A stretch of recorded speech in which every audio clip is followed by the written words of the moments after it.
Hey everyone, and welcome to Superhero Speak interview. I'm your host Dave. And John. Okay, let's get that out of the way. Um, and with us is a good friend of the show here to talk about his book Homestead, Dirk Manning. How are you Hello, doing, gentlemen. sir? It's good to see good. It's good to see both of you. Yeah, you too. I All of you. just wanted to make this announcement at the top of the hour, so that or top of the interview, so people know. We did this last year, second half of the year, once a week. I was putting out interviews with different art creators, and it kind of stopped right before the holidays. So we're getting back to it. So for regular viewers of the channel, just make sure you are subscribed and you've got click that bell for notifications, because every Thursday for the foreseeable future there will be an interview. We're just starting with our good friend Dirk, and yes, so I just wanted to get that out of the way. All right. So we're here. Well, first off, we love talking to you, Dirk. At least every year at Comic Con, we stop and talk to Right. you. Well, if you see you in a con in Philly area, we'll stop and talk to you. I'm still trying to get rid of all the little Cthulhu's that I got. You I know, still we I can't get rid we of them all we may need to, because you actually got like the giant box of them, right? by accident. Let's talk off the air about that, because I'll tell you, those Cthulhu plushies are totally out of print, and I still know people looking for some. So we'll have to talk. But yeah, the Cthulhu Junior. Okay, we have to glare. There we go. The plushie, right? Yeah, Yep. those are gone, man. You got a box of collector's items, so maybe you don't want to give them up. I don't know. Ooh, eBay, here I come. Yeah, right. Because you got Yes. like 12 of them. Like something crazy happened. Yeah, I have no idea why. It must have been a misclick or something. But I did manage to give a few of them to my nephews. I was about to say And you said it made strange Christmas presents. really strange Christmas presents. My family already thinks that I'm weird, but now I've shown them a new level, so it's fun. Now, did you get 12 of the books as well, or just 12 of the plushies, or whatever? No, I think I got 8 of the books, but 12 of the plushies. I Well, have maybe no you got idea the what the book hell with I it. clicked on. I'm just like, oh, it's Dirk Man. Back this Kickstarter. I have to back it. Hit that Yeah. button! Hit that Yep. button! Right. Well, I appreciate such feverish support, but just for the record, one pledge is fine. You don't necessarily have to go that deep and order 8 to 12 copies of the same book, unless you really want to. I mean, if you want to, I'm not going to stop you. I'm not going to say no. But yeah, that was a couple Kickstarters ago, and you got people joke about like the big box of Dirk you get when you do the Kickstarter, because usually there's so much extra stuff there. You got like the big box, I suppose. So Yeah. Mistakes happen. It was happy. It was good. Well, speaking of things that we can support, Yeah. you currently have a Kickstarter going on for Homestead. So, for the people watching, what is the always? Yep. What is the elevator pitch for Homestead? people can check out it at homesteadcomic.com. Go to Kickstarter, type in Homestead. Uh, Homestead is a Native American werewolf Western story. And it's, I guess, without giving too much away about the plot, it's about how far two families will go to protect their way of life. Um, this is a story that I've co-created with illustrator Les Garner, who did Apocalypse Girl for Source Point Press back in the day. The rest of the creative team is rounded out by Rob Blackhawk, who's our creative consultant from the Lakota Nation. Colin Johnson on colors. He did colors for like Nightwalkers with Cullen Bunn. Dave Lentz doing our lettering. Adrena Joe doing our editing. Source Point Press publishing it. This is, I think this is a book that is kind of in that vein of the last couple of things I've done. Some seen, some not. But Hope 2, Hope Volume 1, obviously. Tales Mystery Volume 5. Very emotionally investing horror story. And I haven't talked to you guys about it yet, but you guys actually read the first issue, so I guess you got a little glimpse, or the first chapter, you got a little glimpse of it. Yep. But this is again a very emotionally investing horror story, but also gets very viscerally violent very quickly. So it's definitely something that deep seated, traditional, old school Bernie Wrightson style horror. This is a just deep down, no qualms about it horror book, but again, also a very emotionally investing one about a family from the Lakota Nation, and then some settlers and what happens when they're kind of wedged into each other unexpectedly, and things start to escalate from there.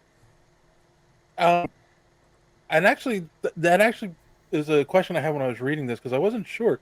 Is this your first time delving into the Western motif? Um, I did very slightly in Nightmare World. Okay. We did a Western story in Nightmare World. This is celebrating the 20th anniversary edition. 20 years this book this year has been out now. But no, we did a Western in Nightmare World. And it's funny because Homestead originally in its root form, in baby form, seed form, was going to be a Nightmare World story, which would have made it an 8-page story. Mhm. And I realized pretty quickly that this was too there was too much here, too much meat on the bone to really do it justice in 8 pages. I'm a big short story guy, I think, as you guys know. I love the science of telling a great 8-page story and getting out, but this is a story that it would have done it an injustice. So I ended up pulling Homestead from Nightmare World, or actually not even plugging it into Nightmare World, and I did another Western instead called Ring of Fire. And then I was going to make Homestead a 22-page story for part of Love Stories to Die For. But Okay. again, it was like it was a very serviceable one shot, 22 pages. But again, there was just more meat on the bone. The wolf in the story wanted to run. There was more to it. And again, I'm normally a very compact writer. I really pride myself on getting in, getting out. But I could still realized I could really tell a fast paced, well rounded, well developed story, but make it a little bit longer. So then eventually I landed on the 4 chapters, 4 issues of content, which makes up all in when we do some extras and things like that, a 100-page graphic novel, which makes it, I guess, the first full blown Western thing I've done, aside from the short story I did for Nightmare World back in Right. the day. Right. Okay. And correct me if I'm wrong, but I do get a Clint Eastwood vibe, Western. Especially in the beginning confrontation with Yeah, Butch. Is that the guys? Yeah. Um, yeah. Butch and Bill. Yeah. yes. Was that like an inspiration for you? Some of the old Clint Eastwood westerns, or You know, I've been sitting on this story about 15 years, and my grandpa was a cowboy, like legit cowboy, okay, and so that's he loved westerns and stuff like that. And to me, you look at like movies like Unforgiven with Clint Eastwood, obviously The Good, Bad, and the Ugly, hmm but even hmm stuff like Quick and the Dead. I I love that movie so much. But Unforgiven is one of those movies that I think ultimately kind of lives in my DNA as far as when I start to peel back that Western yeah, thing. And That to that was me, brutal. it's a brutal movie. Yeah, Yeah. and you'll find Homestead's a very brutal book, right? Uh, right, but Unforgiven, I think, also to an extent lives as like the unofficial sequel to the Man with No Name films, or the epilogue of those movies. hmm So writing Homestead, I think I'd be disingenuous if I didn't admit that there's a certain amount of that baked in, even in the sense that what you see in the first chapter of the book, you don't know Bill's whole story, but you know him and Butch have a history, right, right? There's and again, I don't want to give stuff away if people haven't read it yet, but you get a taste already that there's been some long brewing animosity that's now come to a yeah, head and that with, with things. that was one of the things I wanted to say too. Like a lot of I've said this about your work before too. I love the way that you introduce the story. Like you don't spoon feed people things. You get us right into it, Mhm. right away. Like there are a lot of writers who make the mistake. I mean, but you've been doing this for a long time, so you know what pitfalls to avoid. But you don't spoon feed all this information in the beginning. You trust your readers to be smart enough to be like, oh, I can see there's a history here. Oh, he has a reason. He's leaving. He has a reason. All those kinds of things. Try not to Yeah. give anything away, but like, yeah. So definitely, like, I appreciate, like, oh, this is a good story. Like, you know what I'm saying? Like, Yeah, I've no, read so many I've read so many bad comics where the reader gives us everything, writer gives everything up front in all this dialogue of, like, why we're here and what's going on, and, Telling that like showing basically, yes, right. and exactly. not letting the story breathe on its own. Right, Yeah, I mean, do you need to know exactly why Bill and Butch hate each other, or can you figure it out as you go? I right. mean, like that one of the opening scenes doesn't even have Bill or Butch in it, uh, and I sort of set that stage for what's going on here, right? And yeah, I could delve into the deep dark origin of every character, or you can figure it out as you go. Right. But it's Mhm. my job then to make sure, because you only see certain snippets of certain characters, to figure it out as you go. And I don't like to get bogged down in all the origin stories. I think that's one of the things that people that sometimes in comic books, it's like, here I am, here's my origin. No one Mhm. does that in real life, right? I may not know that meet someone and be friends with them for a long time, right? Know they're adopted, or they trained elephants with their family when they were little or whatever, right? There's little things you find out about people as they go. But I'm very much an immediate raw type writer. I want to jump in and go.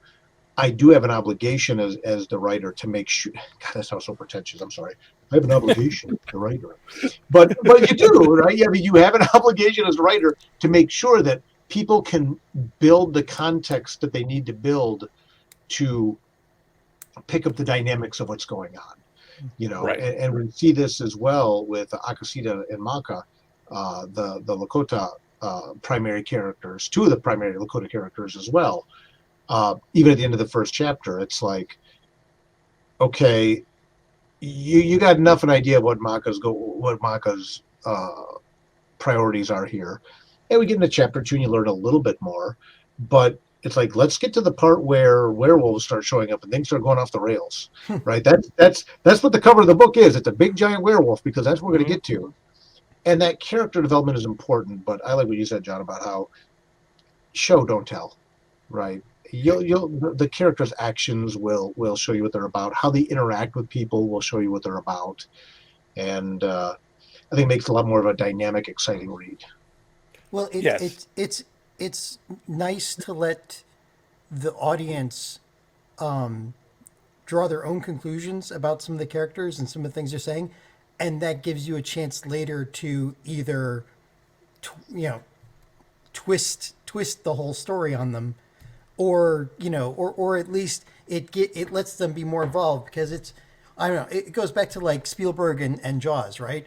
You're Right. much more invested in the horror because you don't see the shark. Right. In this Mhm. case, Yeah. the if you keep a lot of stuff behind the scenes, you're not like exposing everything, like like uh, like the new Airbender series on Netflix. It's a which is a perfect example of, we must tell you everything. Yeah. It's and it takes away from it. This this, and getting to, also getting to like you say, getting to the action. Sometimes backstory gets in the way of story. It gets in the way of the actual story Well, itself, not the plot. yeah, not only that, but also one of the things when writing Homestead, which again people can check out at homesteadcomic.com on Kickstarter, is going into the story. I wanted to make it very evident that there are no, at least from my position or disposition, there's not like a good guy and a bad guy, right? These are all people, and they're all interacting with complex Right. situations that ultimately they have little control over. And oftentimes, when you get into telling a character's origin, you automatically make them more sympathetic or make them more villainous, depending what you want to do, right? Instead, it's like, here's Bill. Bill's leaving town. He's leaving with these people. Here's Butch. Butch is doing this. Here's Maka. Here's Akasita. They're doing these, and I'd rather it be an experience, have the readers have the experience of learning about these characters and how they act.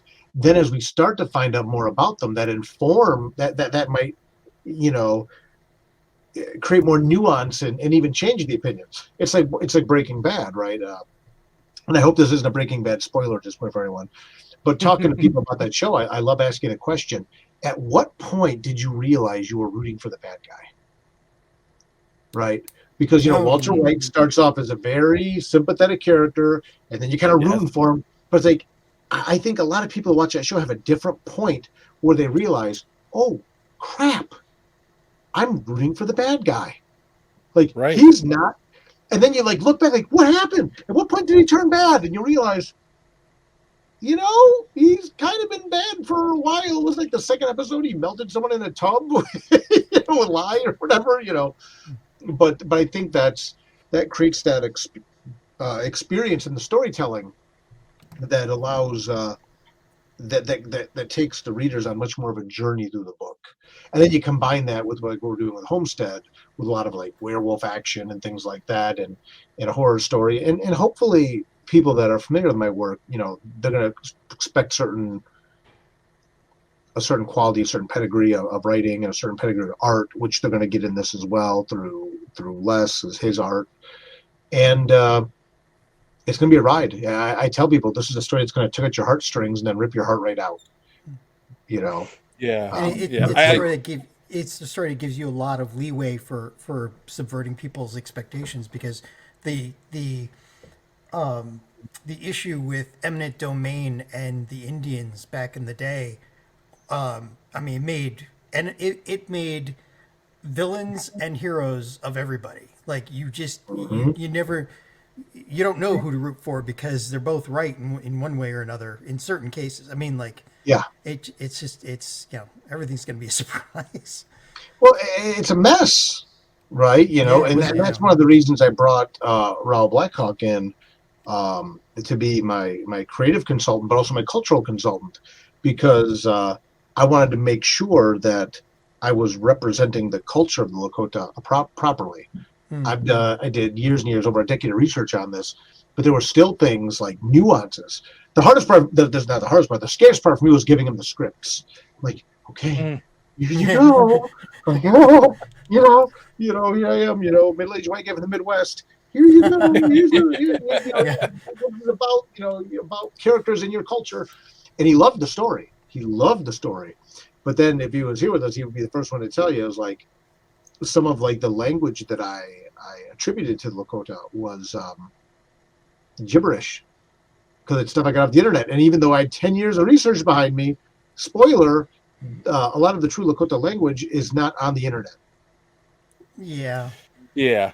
Which is unfortunate. But It's an unfortunate thing, even colloquialisms and terminology, and one of my favorite ones, I've said this a couple times now, the Lakota don't have they don't use the phrase "I love you" to express that sentiment.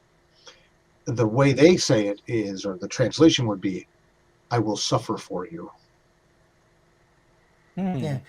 And that's heavy, right? And that became Yeah. one of the themes of the book as we were going through and finessing the whole story after giving it to Rao, was like that sentiment. I'm like, man, it's like that's ultimately one of the biggest themes of this book, is like, how much will these characters suffer for those they care about? Easy to tell somebody you love them, and you should. And I would say, normalize telling your friends you love them, like, make it weird. But then to say to someone, I care about you enough that I will suffer for you. That's Homestead. Yeah. That's something that a lot of writers, when they're delving into different cultures and stuff, that they don't realize. They don't realize that the language is of the culture, and in that case, the concepts that we have from Anglo-Saxon languages just don't exist, or are completely different, or even reversed. And so writing for that is very hard, unless you do, like you said, you had, was it Rao Red Sky Blackhawk Yes, sir. who helped you out. Tremendously. Did where'd you get where'd you get the idea for this? Did you say, where did it come? Because obviously it got away from you. Obviously, like you said, you thought, hey, 8 pages. No, I can't do that. I'll do just a book, 22. No, I can't do that. Obviously this thing grew, but where did it come from? Yeah, like I said, my grandfather was a cowboy, and also I've always just been very uh, fascinated by that objectifies. I don't By think it's the right werewolves?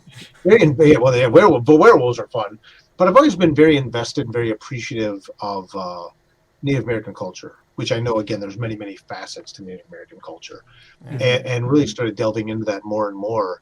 And there's the story that you're presented about Native American culture, right? There's a As a lot they don't Right. child teach in in schools. Hollywood, yeah, and then you start to get into it more, and you're like, wait a minute, it's like they were here first, and then you start reading about some of these things, and again, ultimately, I think for me, a big part of it was wanting to tell a story in which the Native Americans, in this case the Lakota, um, weren't the heroes, they weren't the villains.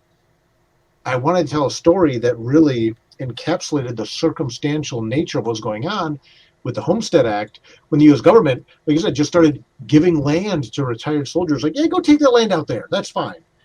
And Lakota did not prescribe to ownership of land, but now there's a whole new culture moving in, right? Right. And one of the things in the book is I make it pretty evident that Maka is very extreme in his views about we can't let these settlers stay here.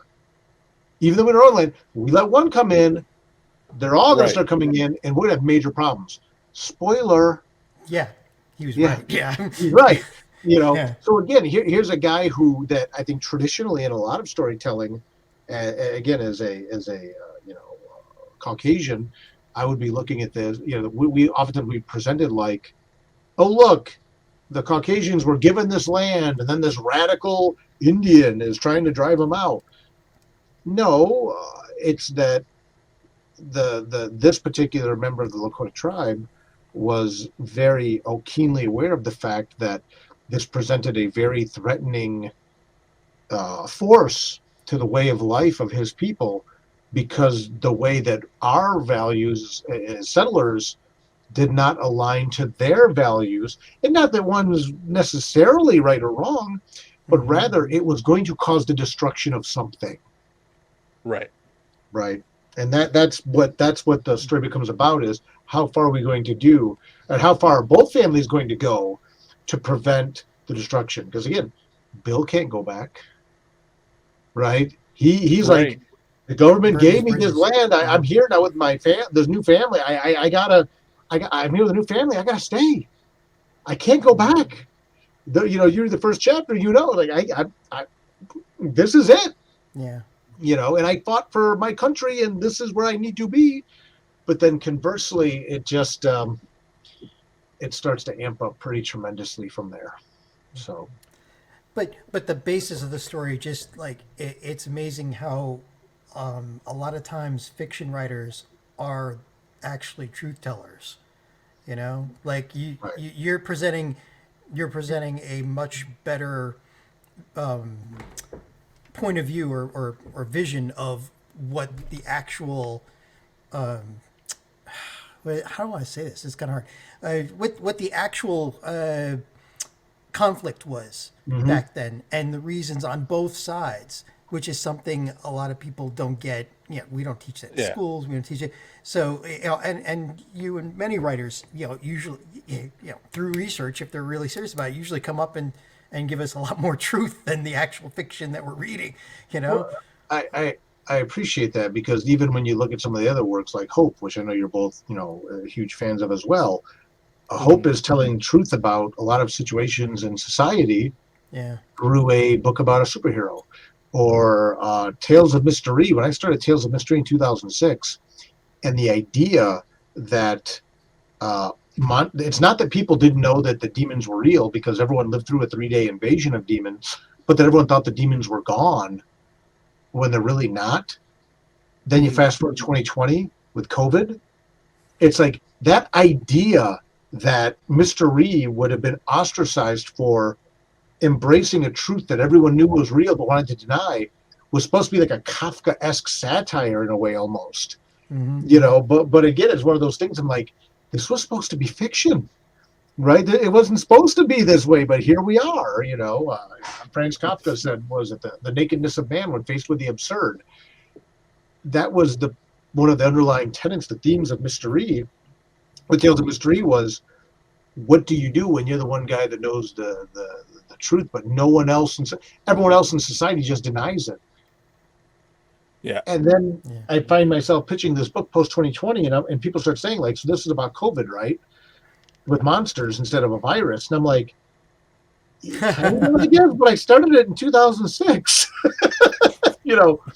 So yeah, I mean, but Yeah. Homestead's like that. I want to tell, I want to speak to conditions that we deal with through the human experience, but and this one we're gonna sprinkle in werewolves, right? We're gonna go that way.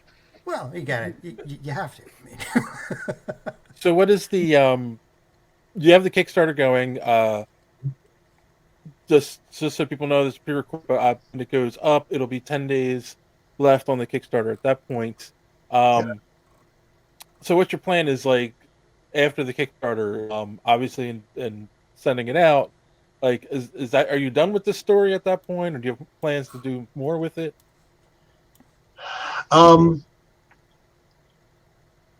I will tell you, since you asked, that Homestead is a one and done graphic novel. Okay. This is the story, and in fact, kind of like Rao and Les were both like, "No, you gotta do more." And it's like, well, if I'm going to do that, I would rather do a different story, I think, delving into Native American culture and representing some of the cool stuff that you can do in Native horror. But one of the reasons this book was so important to me is because, my last couple books have come out: Hope Volume 2, Tales of Mystery Volume 5. Nightmare World, the Complete Collection is this huge book. I just wanted to have, again, a one and done mainline Dirk Manning horror book experience. So we Okay. got this. Then the next one I'm doing is going to be a re-release of Love Stories to Die For, with all 7 stories that were originally written for it. So it's going to be like, that's going to be like 150, 160 page book. That's going to be a Mm-hmm. big slab of book. But I just wanted to do a nice 100-page, fully formed story. And this story's the pace, the content, it's just right where it is. Right, this is it. It sits right in the 100-page. Boom, that's it. Could I do more with it? Yeah, probably. I mean, I sure. But to me, this is where the story sits, and it's such a special thing where it is right now. That's not to say if it doesn't get optioned or something by a producer and they want to do a series. Okay, I mean, there's definitely ways that you could expand anything, right? But to me, for the intents and purposes of where I'm at right now, this is the story. And then if 5 years from now, we're on Homestead 4, the homesteading or whatever, I mean, the dark universe. yeah, the dark universe of Homestead, right? You can call me out on it. You call me a sellout, I'll be like, no, dude, I didn't sell out. I bought in. Right now, like $1 million bill.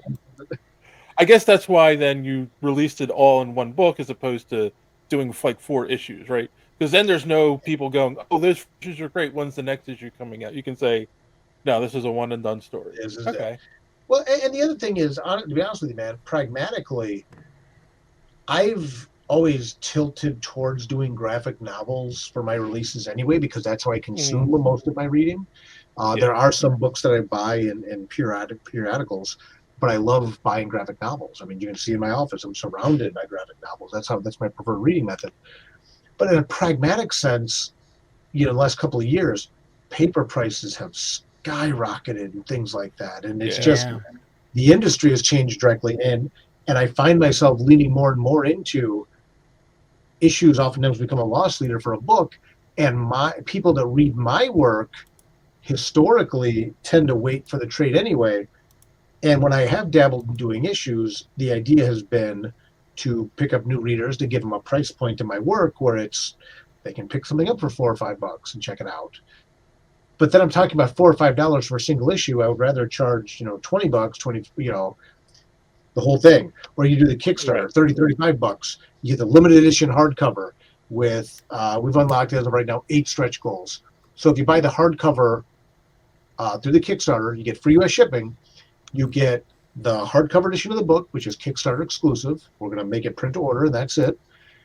Everyone's going to get a book plate signed by me, signed by Les, the artist, signed by Rao, our Lakota creative consultant, a remark sketch on the book plate by Les, a wraparound cover, a silver ribbon bookmark, silver embossment on the cover, and then silver gilded pages. All for free.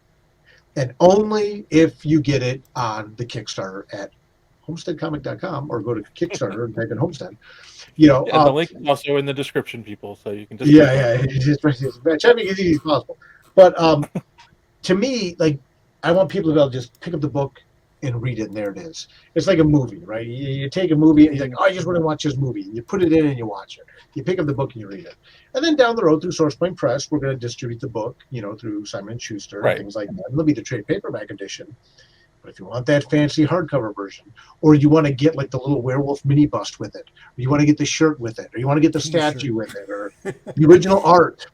I love the Give Me Everything pledge levels. You get like the book, all the stretch goals, you get the mini bust, you get the shirt. You can go the box of Dirk, right? Or a box of Dirk and Les in this case. Because Les, who's an artist, also did the sculpting for all the statues and the mini busts. Oh. Yeah. But John, you're gonna end up with 12 mini busts? No, but you know what's missing from the pledges, right, Dave?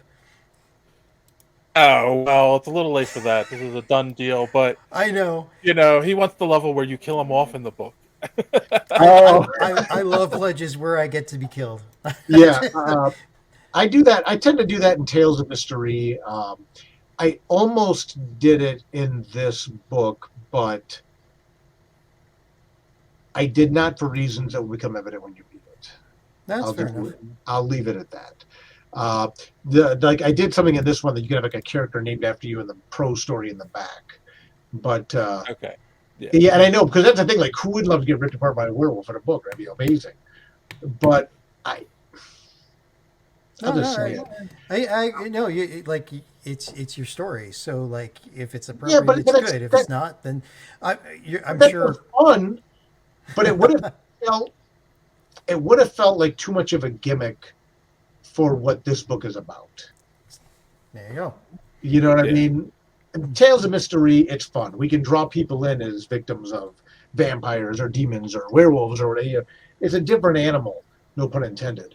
For the Homestead, there's a certain sacredness to this book that I didn't want to violate by having my friends drawn into it as like a cameo, right? You can have a character named after you at the back of the book, and in fact, someone reached out. I was only going to do like 2. I think I added one more. Someone reached out. They missed it when the campaign first launched, but they wanted their father, who passed away, or grandfather, who was a really big fan of westerns and stuff, to be able to be in the book. Wow. I'm like, okay, that I'll do.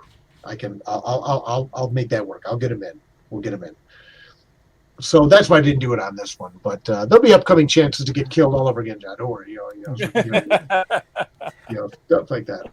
So we've talked about the story. We've talked about your reasons and how everything came about. What about your creative team?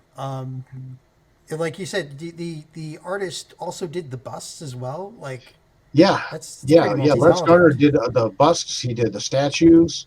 Les Garner's incredible. He did a book for that got picked up by SourcePoint years ago called Apocalypse Girl. But a lot of Les's work, aside from comic book illustration, is 3D modeling. And so he created the busts, he created the statues. He drew over half of the book after he had a stroke. Oh, wow. The Appalachian Iron Man, I call him. Like the cover of the book, the cover of Homestead is post-stroke Les Garner. And what happened was, and I'm not talking out of school, he's talked about this very openly. He lost all feeling in the left side of his body and lost use of left side of his body temporarily. And Les messages me. He's like, Dirk goes, I want to let you know, but I'm in the hospital, but I'm okay. What's going on? And he's like, well, I had a stroke, but I'm going to finish the book. I'm like, No, Oh yeah. no, just wait. Uh, I think, like, Les, we've waited over 10 years to do this. It's okay. Take the time you need, man. I said, just we're fine. We'll shelve it. When you're ready, you're ready. No big deal. And he said something. It was just very profound. It just hit me. And he said, he goes, Dirk, he goes, I'm finishing this book because it may be the last thing I do. oh. And I'm like, what do I say? So this MFer is on his hospital bed drawing, but then a crazy thing happened. Les is very, again, when I met Les 11 years ago, some of the first words of my mouth were, I have just a book for you to draw. Right. I mean, that was it. It was like, I talking right or wrong about, you date before marriage. This was just like, we're doing this thing. Well, Les has this stroke and he loses all the use temporarily of the left side of his body, which he's now getting it back. But this MFer, he took all the talent in his whole body and just smashed it into the right side. So then he became double talented with his drawing hand. I don't know how, he's a martial artist like me. He focused his chi. It was like you see in the movies, like he's like recentered. He just took all that energy and just like and pushed it onto his and pushed it onto his drawing hand and became double talented and leveled up his art after the stroke.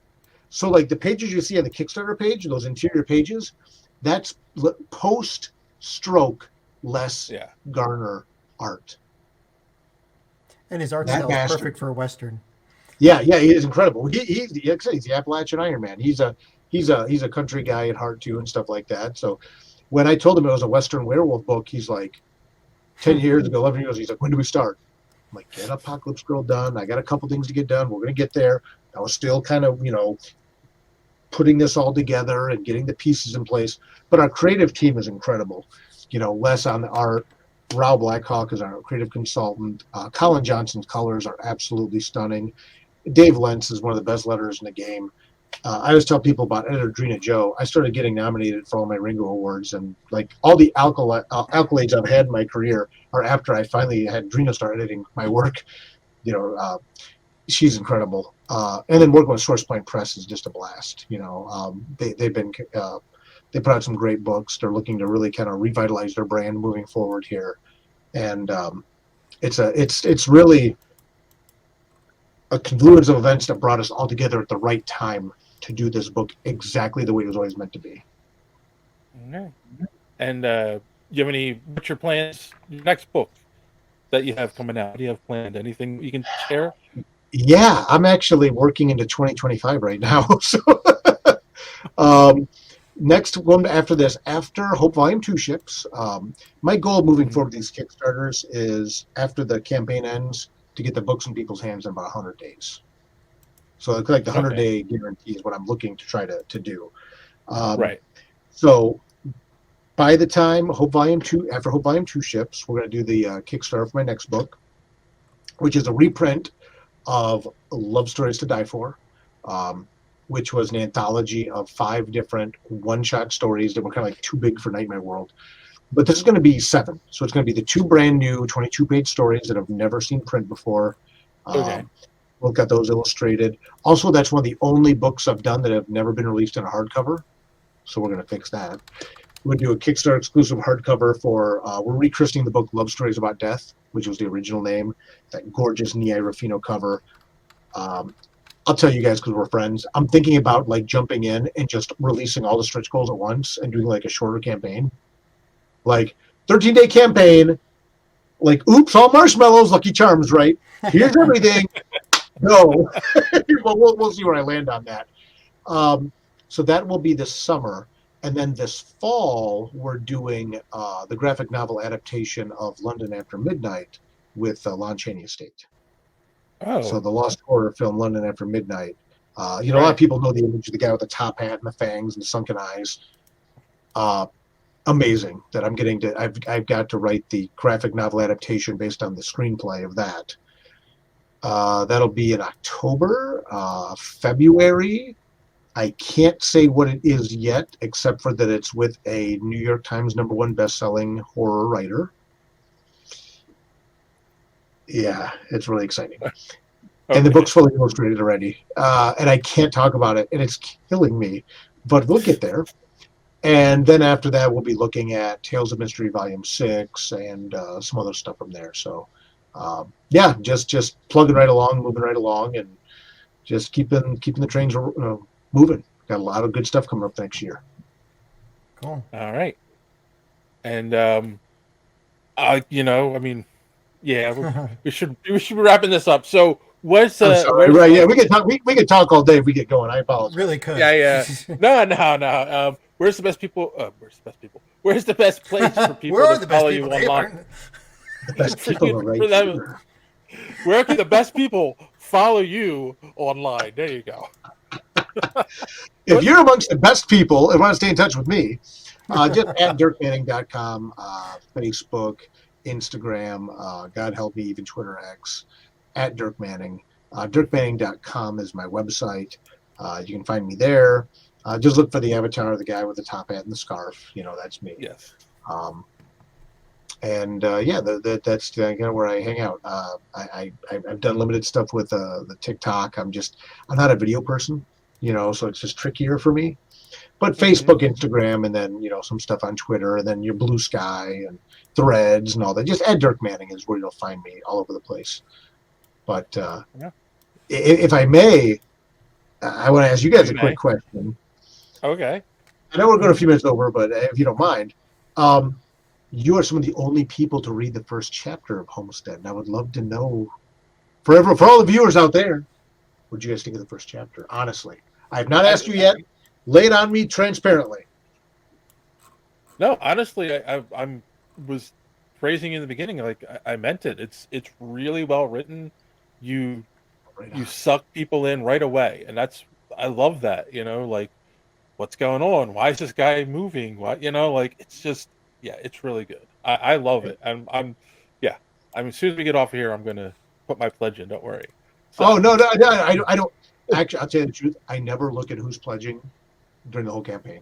No, I know, but I mean, I put my money where my mouth is. I have well, people thank you. I'm glad you like. I know you guys have good taste. I know your opinion. So no, it's really good. I mean, I should divulge that I am backing this too, but thank you. Not so that we can do the interview. This we have the interview before, and then we decide. Yeah, we talk to the guy, and if he insults us, then maybe not backing it. I don't know. But no. As for me, it's a smooth read. It's almost like you've got an invisible cameraman watching things happen, which is nice. Like it just progresses very very smoothly. It's I mean, it's going to be a good read. I can't wait to see the rest of it.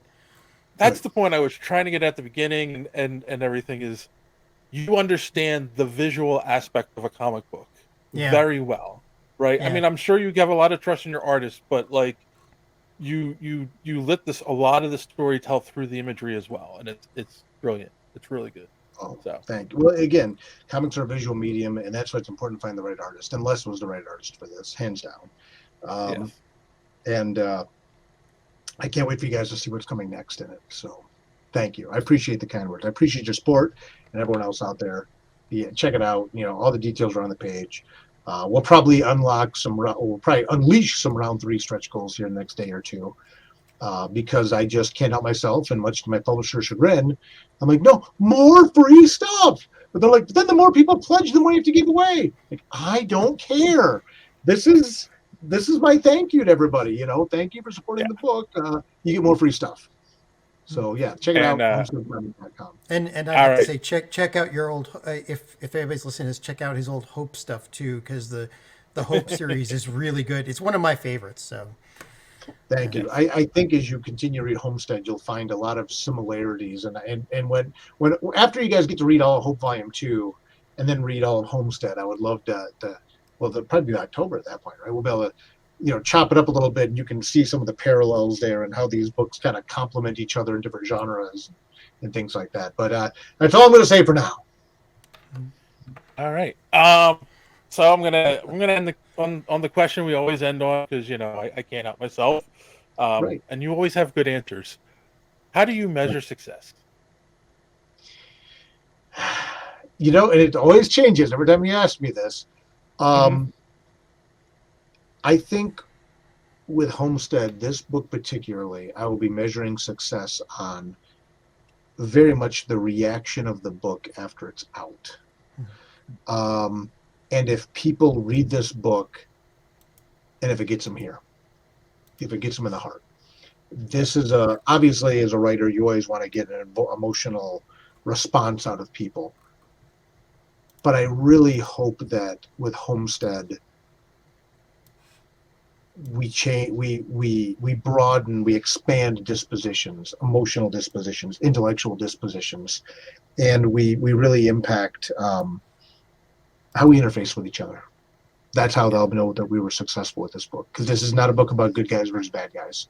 This is a book about people.